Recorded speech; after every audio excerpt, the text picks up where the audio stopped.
¿Cómo están? Esta es la presentación 4 del tema 1. En esta clase vamos a desarrollar algunos conceptos y herramientas matemáticas que nos van a facilitar la comprensión de los fenómenos que vamos a ir estudiando, que ya estudiamos. Vamos a trabajar algunas magnitudes en particular y cómo manejarnos con sus unidades. Vamos a desarrollar la idea de razón de cambio, construir e interpretar gráficos, y vamos a tratar el tema de las mediciones y los errores. La primera magnitud con la que vamos a trabajar es con la rapidez. La rapidez es una magnitud muy de nuestra vida cotidiana. Es habitual o puede pasar que tenemos que conocer la rapidez o la velocidad con la que se mueve algo, ¿no? Distingamos primero entre la rapidez instantánea, que sería la rapidez o la velocidad que tiene un móvil en un determinado instante, sería aquella indicada por el velocímetro de un auto, y la rapidez o velocidad media, que es más bien como un promedio de la velocidad a la que se estuvo moviendo algo. Para calcular la rapidez media, ¿qué hay que hacer? Bueno, la distancia recorrida sobre el tiempo empleado. Por ejemplo, supongamos que camino 3 cuadras en 5 minutos. ¿Cuál fue la rapidez media? ¿Cuál fue mi velocidad media? Bueno, recurro a la fórmula. Hago esas 3 cuadras dividido esos 5 minutos. Obtengo 0,6 cuadras por minuto. ¿Pero qué significa 0,6 cuadras por minuto? Bueno, que recorro, que me desplazo a razón de 0,6 cuadras en un minuto. 0,6 cuadras es un poco más de media cuadra. Fíjense las unidades en las que quedó expresada esta velocidad, en cuadras por minuto. ¿Y en qué otras unidades se puede expresar la rapidez? Bueno, recordemos qué fórmula usamos para esto. Usamos la distancia recorrida sobre tiempo empleado. Entonces, las unidades de rapidez, las unidades correctas, van a ser siempre alguna unidad de distancia dividido una unidad de tiempo. Depende que queramos informar o para qué necesitemos el dato, vamos a usar kilómetros por hora, metros por segundo, etc. Es importante poder cambiar de unidades, o sea, poder expresar un mismo valor, un mismo resultado en distintas unidades. En el ejemplo anterior, habíamos dicho que la rapidez era de 0,6 cuadras por minuto. Equivalen a 0,6 cuadras en 60 segundos. O lo que es lo mismo, 60 metros en 60 segundos. Es decir, 1 metro por segundo. Quiero decir, es lo mismo decir 0,6 cuadras por minuto que 1 metro por segundo. La rapidez que trabajamos recién muestra un ejemplo de algo que cambia con el tiempo. Lo que cambia cuando hablamos de rapidez es la posición. Entonces, nos interesa esta idea de razón de cambio. Es algo así como cuánto cambia algo a medida que pasa el tiempo. En el ejemplo anterior vimos que la tasa de cambio de la posición era a razón de 1 metro por segundo. Vamos a tener que explorar la relación entre las magnitudes. Magnitudes como la concentración de oxígeno disuelto en un cauce de agua, la cantidad de un individuo de una especie, la potencia desarrollada en una central térmica, la velocidad del viento, en fin. Cuando estudiamos el cambio de las magnitudes a medida que pasa el tiempo, es decir, cómo cambian las magnitudes con el tiempo, vamos a hablar de tasas de cambio. Podemos decir, por ejemplo, que el cabello crece a razón de 2 centímetros por mes, o que en nuestra casa consumimos a razón de 20 kWh de energía eléctrica por día. En fin, estamos diciendo cómo cambia una determinada magnitud conforme pasa el tiempo. O podemos decir que el sistema solar se traslada alrededor del centro galáctico desplazándose a razón de 45 unidades astronómicas por año. Este dato, si me disculpan, es súper impactante porque significa que en un año nos desplazamos 45 unidades astronómicas. Es decir, que hoy estamos a 45 veces la distancia Tierra-Sol de lo que estábamos un año atrás. Es un poco choqueante. Miren este dato. La demanda de energía total durante el mes de julio fue de unos 6,5 millones de megawatt hora de energía eléctrica. Es lo que hemos consumido el país, digamos, a nivel residencial, durante todo el mes de julio. Bueno, entonces podemos decir que la tasa de consumo de energía eléctrica es unos 8.700 megawatt hora de energía por hora. Eso nos dice cómo va cambiando o cómo, a qué tasa, bueno, se consume la energía eléctrica, por ejemplo.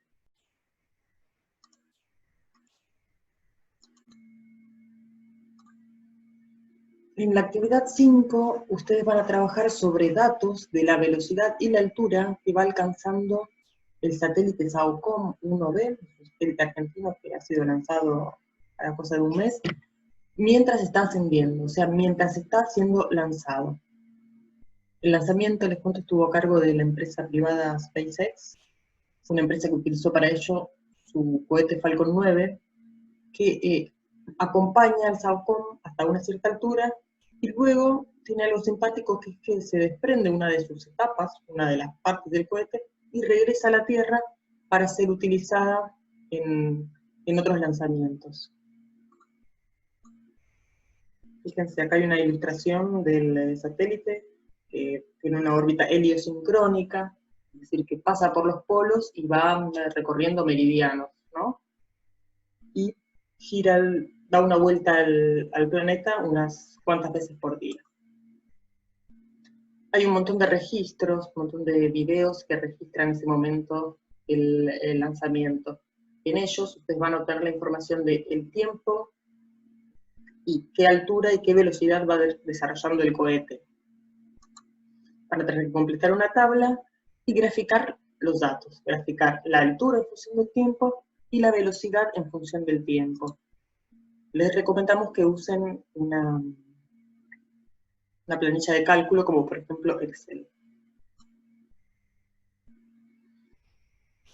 Interpretación de gráficos. Vamos a trabajar el caso del fenómeno, digamos, de la firma espectral.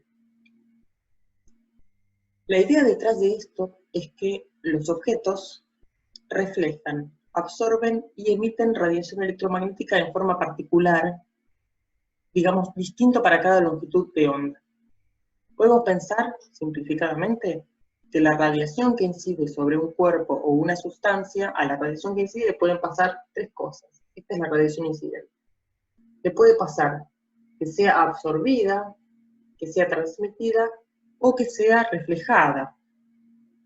Por ejemplo, si yo veo algo color azul, un objeto color azul, es porque de la radiación que incide sobre él, el cuerpo refleja aquella parte que corresponde al espectro de longitud de onda que tiene más o menos unos 430 nanómetros, que es el color azul.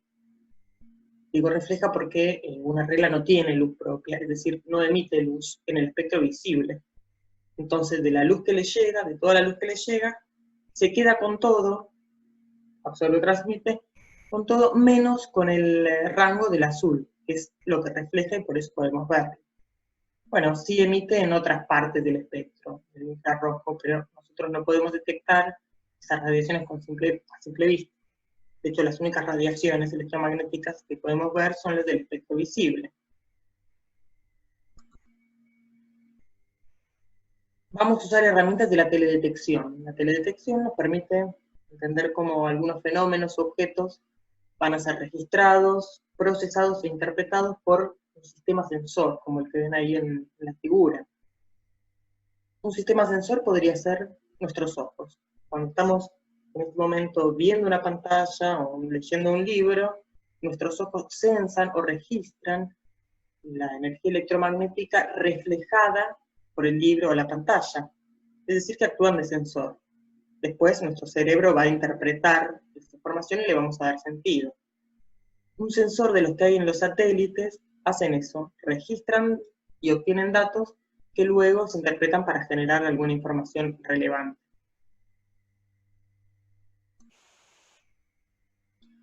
La firma espectral de algo, entonces, es un gráfico en el que se representa la reflectancia versus la longitud de onda. ¿Qué es la reflectancia? Es qué parte de la radiación incidente es reflejada. Nos va a interesar la parte que refleja, que es lo que sensa el sensor. Entonces, la reflectancia es un parámetro que puede ir entre 0 y 1. En el caso de la imagen está representada la reflectancia porcentual, entonces va entre 0 y 100. Algo que tiene una reflectancia de 0 a una determinada longitud de onda significa que en esa longitud de onda no refleja nada, mientras que tiene una reflectancia de 1, o de 100%, significa que refleja todo. Miremos qué hay en estos ejes. Bueno, aquí la reflectancia y aquí la longitud de onda. Fíjense que esto va desde los 0,4 micrómetros, o sea, desde los 400 nanómetros, sería donde arranca el visible, hasta los 1100 nanómetros, que andaría por el infrarrojo cercano. Entonces lo que se grafica acá, en este ejemplo, son 4 firmas espectrales de cuerpos de agua que tienen distinta concentración de sólidos disueltos, es decir, distinta turbidez. Veamos un poco esto. Tuvimos este caso del cuerpo de agua que mayor concentración de sólidos disueltos tiene. ¿Qué podemos decir? Bueno, que tiene un máximo de reflectancia hacia los 700 nanómetros, o sea, 0,7 micrómetros. Acá, a esta longitud de onda, este cuerpo de agua refleja aproximadamente un 35% de la longitud incidente. Pero, por ejemplo, las longitudes de onda, sería acá, sí, 1000 nanómetros, refleja muy poco. Hay muy poco de lo reflejado en 1000 nanómetros. ¿Ven? Miren, qué sé yo, menos del 10%. Así se lee la firma espectral. Y esta forma que tiene, bueno, es característico de cada superficie o de cada cuerpo. El agua tiene una firma espectral característica, también va a depender mucho de los nutrientes, si es agua clara, si es agua profunda, la tierra, los suelos sin cobertura, los distintos tipos de vegetación tienen firmas espectrales distintas. Acá podemos observar, por ejemplo, que a medida que aumenta la cantidad de sedimentos disueltos en el agua, el pico de reflectancia como que se va corriendo.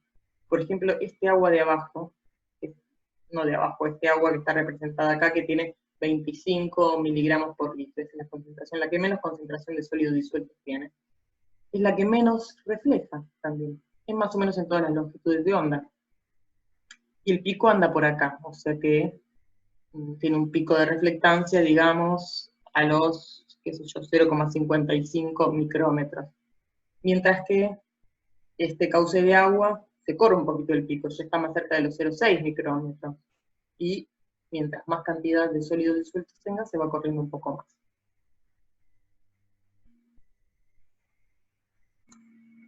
Estas son dos imágenes de la misma zona, de la selva paranaense, tomadas en dos épocas del año distintas.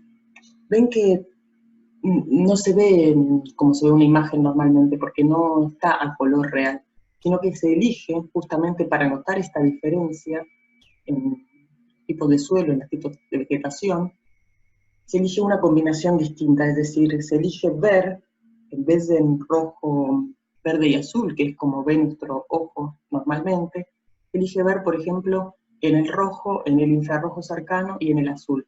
Y así se pueden apreciar las diferencias entre la forestación, la selva paranaense, el río o lo que sea, cómo cambia de una estación a otra. Estas son imágenes obtenidas con el Sentinel, el Felipe Sentinel que les comenté recién. Aquí la firma espectral de 3 tipos de suelos distintos que van a tener que analizar.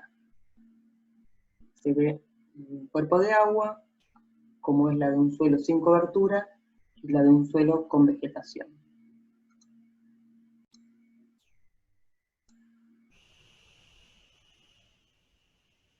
Cuando trabajamos con superficie, ya sea que medimos, informamos o estimamos superficie, tenemos que tener idea o tener claridad a la hora de usar las unidades.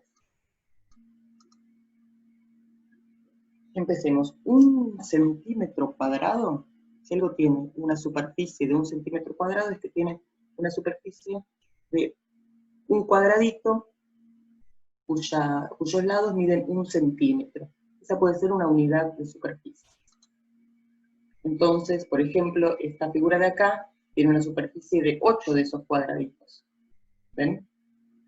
Claro, ustedes dirían, hago 4 por 2. Efectivamente, solo hay que prestar atención al tratamiento de las unidades. 4 por 2, 8, centímetro por centímetro, centímetro cuadrado. Perdón, centímetro cuadrado.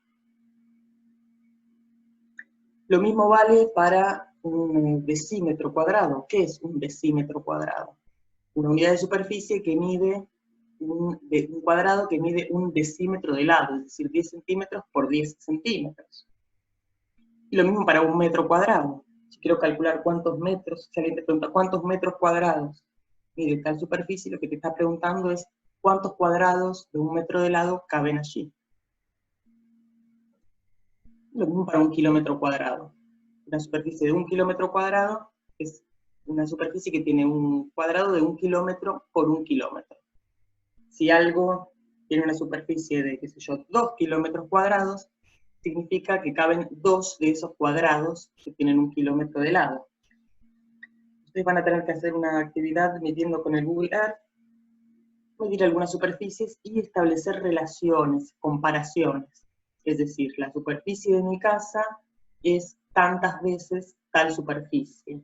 O en la provincia de Buenos Aires, tanto por ciento de la superficie está libre de construcción o de lo que sea, ¿no? O la superficie de la Universidad de Luján equivale a la mitad de, en fin, poder significar los valores comparándolos con otros.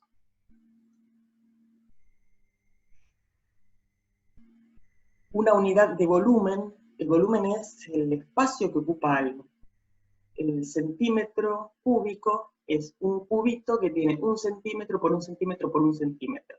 El espacio que ocupa eso, más allá de lo que tenga adentro, puede tener arena, aire, lo que sea, ese espacio es 1 centímetro cúbico. Entonces, si eso es 1 centímetro cúbico, podemos pensar, ¿qué es un decímetro cúbico? ¿Es mucho o poco? Bueno, un decímetro cúbico es el espacio que ocupa un cubo que tiene 1 decímetro, o sea, 10 centímetros de lado. Y eso equivale a 1 litro. O sea, puedo decir que un sachet de leche ocupa un espacio de 1 decímetro cúbico. Recordemos que 1 centímetro cúbico es ese cubito chiquitito, es lo mismo que 1 mililitro, la milésima parte de 1 litro.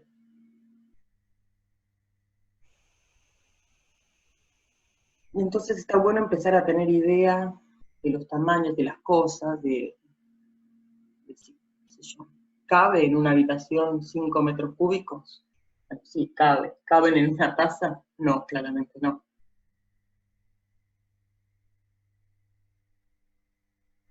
En una actividad ustedes van a tener que estimar el volumen de su propio cuerpo. Ahí presten atención qué unidades les parece pertinente usar, y es una estimación o un cálculo, una medida indirecta, ¿no? Porque van a tener que elegir cómo modelar el propio cuerpo. Es decir, puede ser un prisma rectangular, entonces van a tener que determinar cuál es la altura, cuál es el ancho y la profundidad, o pueden modelar el cuerpo como un cilindro, busquen la fórmula de volumen del cilindro, o como medio cilindro. Bueno, en eso depende del cuerpo de cada uno.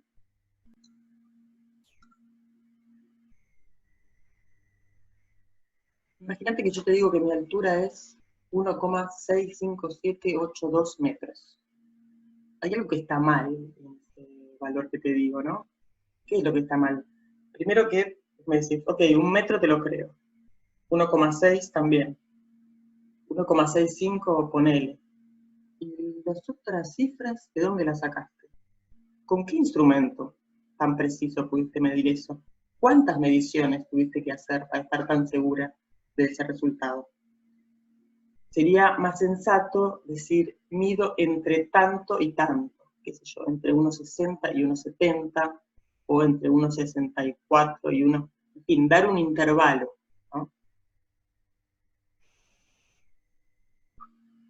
En física o en cualquier medición hecha en el laboratorio, tiene que haber asociado algún error o alguna incerteza. Error no en el sentido de que está mal, sino en el sentido de que hay una indeterminación, una incerteza relacionada con la determinación del resultado de una medición. Entonces es esperable que haya errores, y es importante poder estimarlos, decir de cuánto es el error. Miren este ejemplo. Ponele que vos medís algo y el resultado de la medición te da 297 milímetros más menos 2 milímetros. Este 2 milímetros sería el error absoluto que vos pudiste determinar. O sea, pudiste decir que tu medición cae en algún rango, en alguna parte del intervalo que va desde los 295 milímetros hasta los 299 milímetros. Todas las mediciones tienen asociadas un error, tienen asociado un error. Es inherente al hecho de medir, al instrumento, a la observación. Entonces, dijimos, este sería el valor de la medición y este es el error absoluto.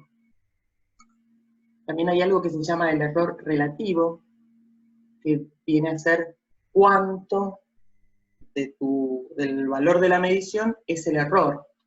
En este ejemplo, el error absoluto es 0,5 grados centígrados. Es el error o incerteza absoluto. El error relativo sería calcular cuánto de este valor es esto. También está el error relativo porcentual, que significa qué porcentaje de tu valor es tu error absoluto. Imagínate que quiero medir el tiempo que tarda algo en caer, y uso un cronómetro. Y el resultado que obtengo es 1,17896 no sé qué segundos. Bueno, claramente yo no puedo informar ese resultado, porque ¿con cuánta precisión puedo determinar yo ese tiempo? ¿Cuál es el mínimo tiempo, el mínimo intervalo de tiempo que puedo determinar? Bueno, depende, por ejemplo, de mi capacidad de reacción o del tiempo que tardo en apretar el cronómetro, y esas son fuentes de errores.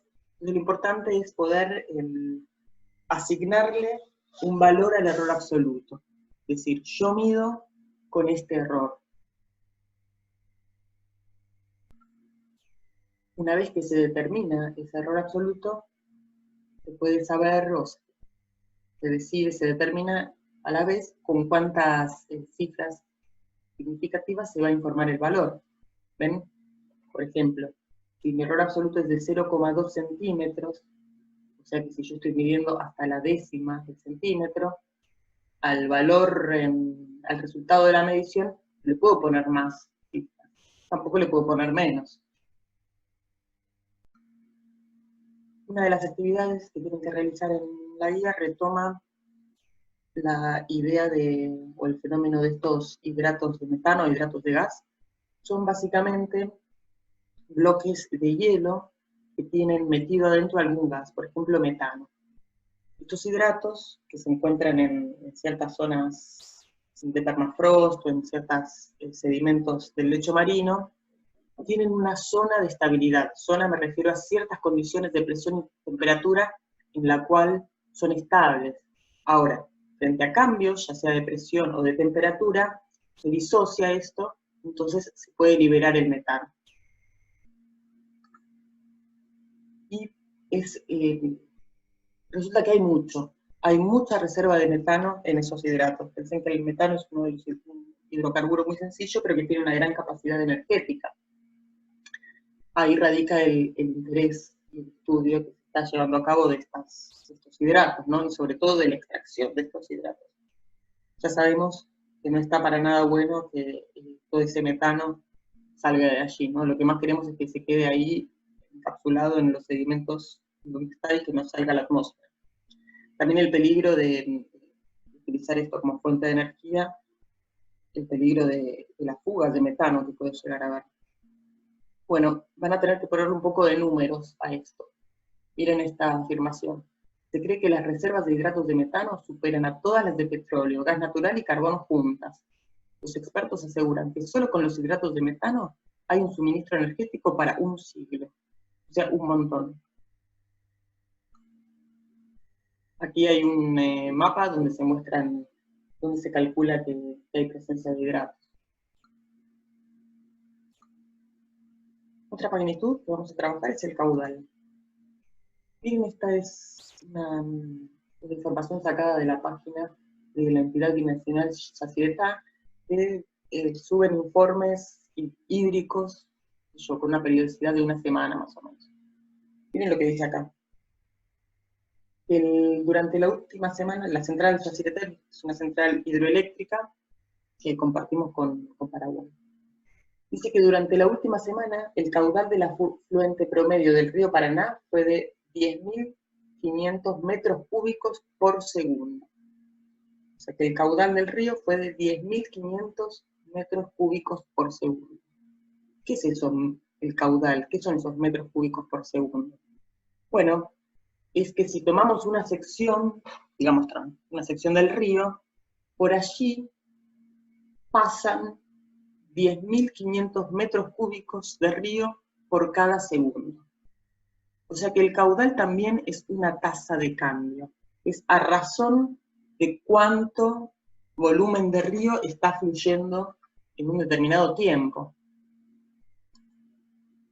Entonces definimos el caudal, o se define el caudal volumétrico como la cantidad de volumen, el volumen que atraviesa una sección, entre el tiempo que tarda en atravesarla.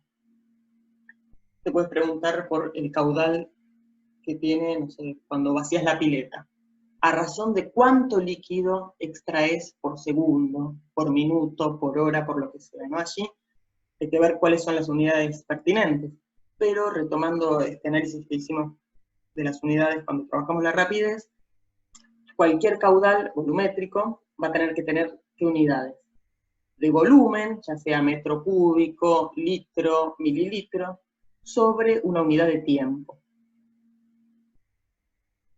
Por ejemplo, el flujo de sangre a la salida de los ventrículos del corazón es de unos 5 litros por minuto. O sea que el corazón bombea sangre a razón de 5 litros por minuto.